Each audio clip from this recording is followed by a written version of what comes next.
bahas accident investigation atau investigasi kecelakaan kerja. Adapun ada 4 outline yang akan kita bahas. Yang pertama adalah pengertian kecelakaan kerja. Apa sebenarnya kecelakaan kerja itu? Ini ada 3 versi ya, menurut standar, menurut peraturan Menteri Tenaga Kerja dan juga undang-undang. Namun secara garis besar, kecelakaan kerja itu adalah kecelakaan yang terjadi dalam hubungan kerja, termasuk yang terjadi dalam perjalanan dari rumah menuju tempat kerja atau sebaliknya, dan juga pada saat bekerja di tempat kerja. Dan juga kecelakaan kerja ini adalah suatu kejadian yang tidak dikehendaki dan tidak diduga semula, yang berpotensi menyebabkan cedera, kesakitan, kerusakan ataupun kerugian lainnya. Adapun menurut para ahli, contohnya Sumakmur, mengatakan bahwa kecelakaan kerja adalah suatu kejadian atau peristiwa tidak diinginkan. Lalu contoh lain ada Hendricks, mengatakan kecelakaan kerja adalah suatu tidak terencana dan dapat mengakibatkan cedera atau kemungkinan akibat lainnya.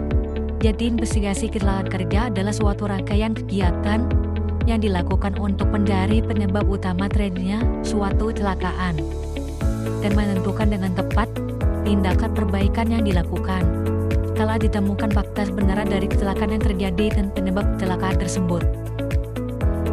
Adapun tujuannya adalah untuk mencari fakta-fakta dan penyebab kecelakaan sehingga dapat diambil tindakan pencegahan agar tidak terjadi kecelakaan serupa yang dapat terulang.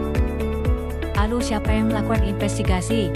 Dan melakukan investigasi itu ada safety committee atau P2K3, lalu ada supervisor atau ada manajer departemen yang karyawan yang kecelakaan kerja, lalu ada safety officer, yang terakhir adalah other safety and health profesional seperti perawat ataupun dokter yang dapat mengidentifikasi cedera yang dialami oleh korban. Jadi teori easy loss causation model ini merupakan salah satu teori yang menjelaskan tentang berbagai penyebab dan akibat dari suatu kecelakaan. Teori ini menggambarkan tentang urutan faktor-faktor penyebab kecelakaan hingga kerugian akibat kecelakaan tersebut. Tahapan investigasi kecelakaan. Apa saja tahapannya itu? Yang pertama adalah memberikan pertolongan pertama atau perawatan medis kepada korban.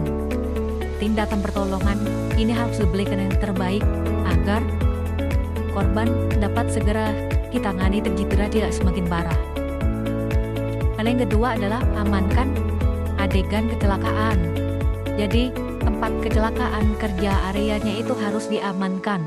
Jangan sampai ada yang dipindahkan, jangan sampai banyak orang yang ada di area tersebut. Nah, ini untuk memudahkan investigasi kecelakaan kerja. Hal yang ketiga adalah kumpulkan fakta tentang apa yang terjadi. Di sini kumpulkan fakta, jangan mencari kambing hitam. Jadi fokus pada penyebabnya. Perlu 5W+1H pada pengumpulan fakta. Yang keempat adalah tentukan penyebabnya. Jadi cara dia cedera selalu merupakan hasil dari serangkaian faktor. Jadi di sini adalah fokus on the system. Untuk menemukan alat penyebab, analisis harus berfokus pada sistem daripada berfokus pada orang. Langkah kelima adalah perbaikan yang disarankan atau improvementnya apa. Rekomendasi untuk tindakan korektif harus mengatasi setiap akar penyebab yang diidentifikasi dalam analisis. Tetapkan spesifik dalam instruksi untuk apa tindakan tersebut dan bagaimana tindakan itu harus dilaksanakan. Nah, jadi di sini harus ada horizontal deployment-nya. Harus banyak karyawan yang tahu, terutama karyawan yang beraktivitas di sana. Untuk agar sumber daya manusianya di sana tahu bagaimana countermeasure dari penyebab kecelakaan ini. Jadi langkah keenam adalah menulis laporannya.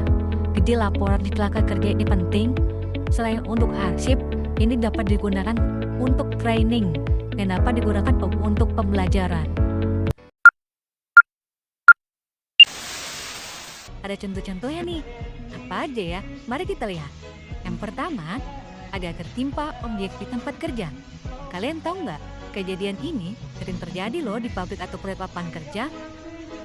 Yang kedua, terpeleset atau terjatuh di tempat kerja. Yang ketiga, terkena benda tajam atau mesin. Dan yang keempat, ada menghirup gas beracun. Wow, mengerikan ya. Dan yang terakhir, polusi suara yang menyebabkan gangguan pendengaran. Sebagian besar kecelakaan kerja yang terjadi berulang kali di masa lalu disebabkan oleh ketidakjelasan komunikasi antara operator dan asisten operator pada saat memberi dan mengkonfirmasi sinyal. Pada saat menggunakan kunci pas ganda, asisten operator memegang kunci pas yang mengunci pipa bor. Tiba-tiba operator menghidupkan mesin bor dan mengakibatkan tangan asisten operator tertarik oleh batang bor dan terpelintir sehingga mengakibatkan patah tulang. Pasti sakit sekali. Pada saat menggunakan kunci pas tunggal, asisten operator mencoba untuk melepas kunci pas. Akan tetapi, operator tiba-tiba menghidupkan mesin bor sehingga tangan asisten operator yang memegang kunci tersebut tertarik batang bor dan menghantam mesin. Ini juga pasti sakit sekali. Dengan mempertimbangkan posisi jari yang terjepit kunci pas dikarenakan mesin bor yang tiba-tiba menyala, penggunaan kunci pas tunggal yang sudah dimodifikasi sangat disarankan. Namun, penggunaan kunci pas yang sudah dimodifikasi ini juga beresiko apabila digunakan tidak sesuai dengan prosedur. Oleh karena itu, gunakanlah kunci pas sesuai prosedur. Saya mengerti.